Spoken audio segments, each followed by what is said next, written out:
Okay, Coach, game week. Bengals heading down to Cedar City to take on Southern Utah. How's the team feeling after the UNLV game, and how's prep going for this Yeah, I week? mean we're feeling like we played a game, that's for sure.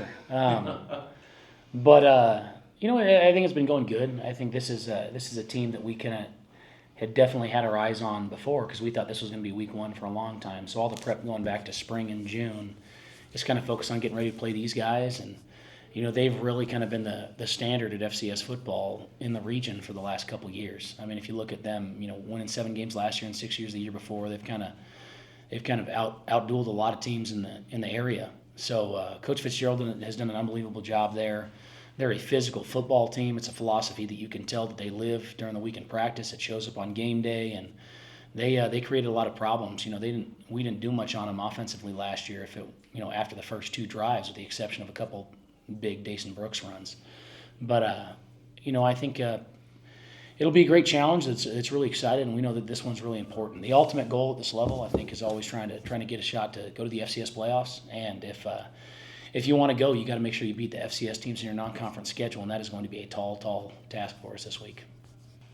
Coming off a game like last week against UNLV, is it difficult to get the team to focus on all the good things that happened and not the one or two mistakes that cost you a huge upset? I think it's probably the opposite, to be honest with you. I think it's because there are enough people telling them, "Hey, great job, you were so close." It's like, well, yeah, I know that. To me, I don't think there's anybody, honestly, who's pouting about the bad stuff. I think as a coach, those are the things that you're trying to do, and like as both mentalities are incorrect. You can't walk out patting yourself on the back saying, "Oh, we did such a great job. We played so well and made so many plays," because that has no bearing on this game. I mean, that's the interesting thing, and just with all due respect to UNLV, I mean, looking at what they did schematically, I don't even think they were about as vanilla as you could get. Now they did some good stuff, but everything that they did was stuff that we saw on tape, and they didn't change the front, so it was kind of easy to dial up stuff that should happen. But the reality is they were physically really good. I mean, they were good up front. Their DBs were probably the best that we'll see all year. But getting into this week, you just tell guys, whatever side of the fence you're on, you got to like. The beauty in football is just trying to make sure you're always on the journey. That okay, if we had some bad mistakes as coaches, as players that led to missed opportunities. But that doesn't mean you hang your head because you did a lot of positives. But all the positives you did happened because of the process that you followed. It was your communication, your technique, your eyes, your feet, your hands, and then putting all that together. So if you want to have more good moments, then you need to focus on why there were positive attributes, not that they happened. I mean, the long touchdown to Ian, they totally blew the coverage. We kind of baited them into it because that's kind of what the half roll does. But, I mean, that wasn't like a great play. It was just a free touchdown, So it's just about making sure you're always got to be on the journey of self-improvement, and that's where we're trying to get every week. Cody, what does Jackson bring to the table for you at quarterback, and how is he different than Jordan? Yeah, he's a little bit more of a runner, which is good. I think kind of even that play down there in the red zone, it was supposed to be a quarterback run, and just kind of the way the stars aligned and everything else, we thought we had a look that we didn't. So that's ultimately on me, but. Jackson can throw it about as good as anybody's I've been around. A little bit more of a platform guy than JC, a little bit more conventional, but a guy that we think has a ton of potential and has worked really hard this offseason, and a guy that we trust in those situations. Does that change your offensive philosophy at all going into Saturday? No.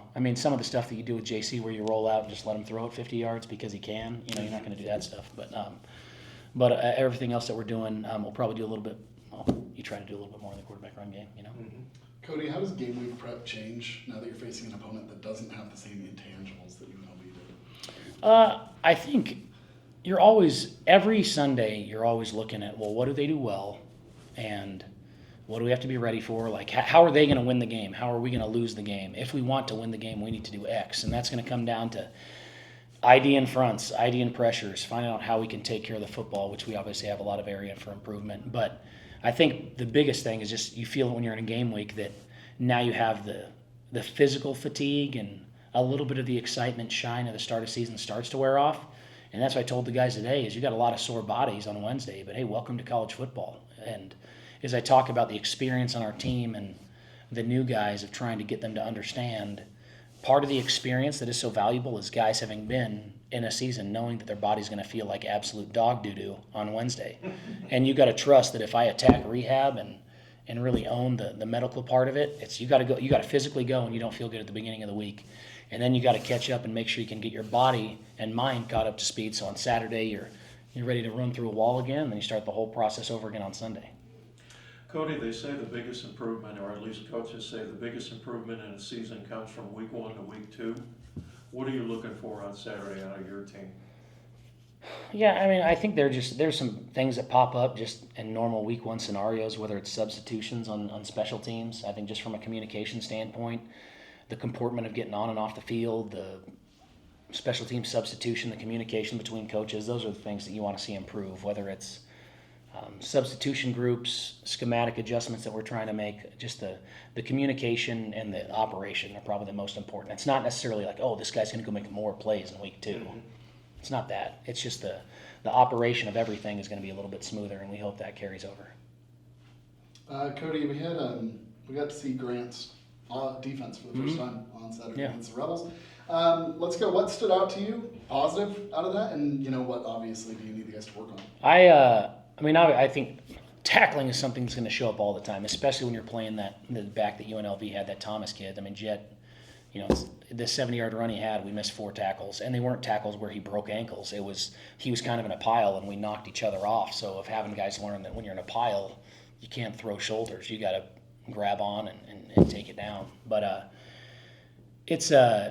love the coverage variation that they have. That they did a great job there, and I think talking to the UNLV staff after the game, that was something that gave them fits because they were thinking that they were going to get a lot more of the general one high component that Grant's shown in the past. But both Grant's own development and kind of the flavor that the rest of the staff brings in there gave us a little bit more coverage variation in there. I thought they did a really good job disguising some coverages and pressures.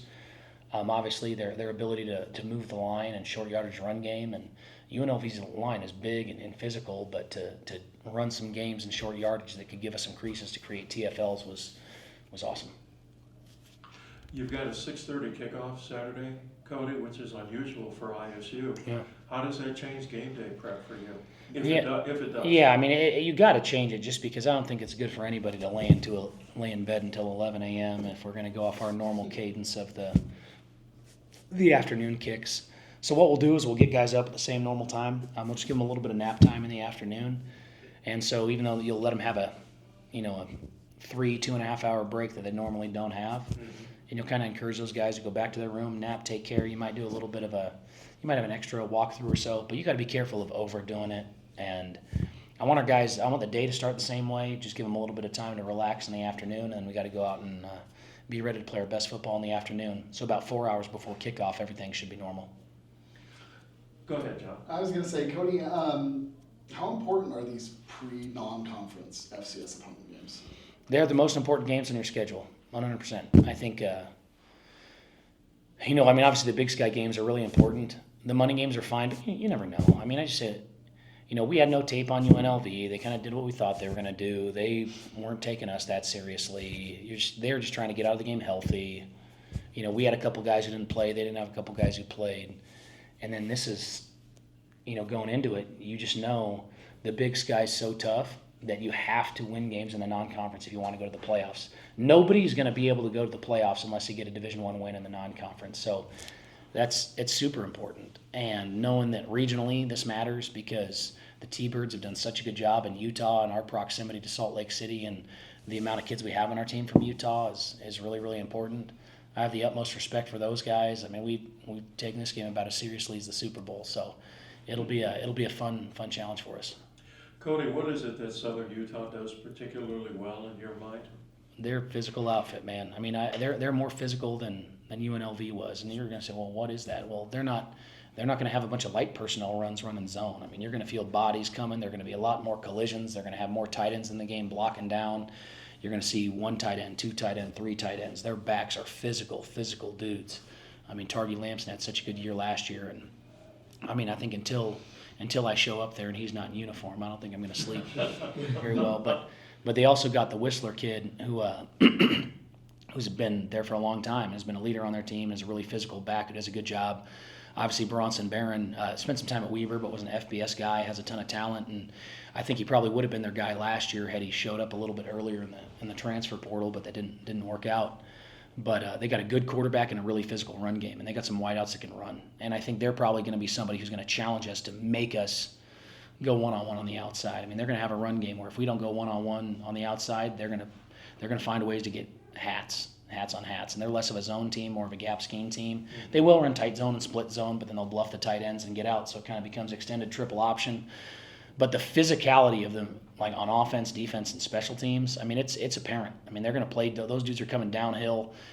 Last year they did a great job bringing exterior pressures against us that we got to make sure that we're ready for, because they got a couple hits on our dudes last year that really woke us up. But I think if you look at all the games that you're going to play, Southern Utah is going to be at the top of the list from a physicality standpoint.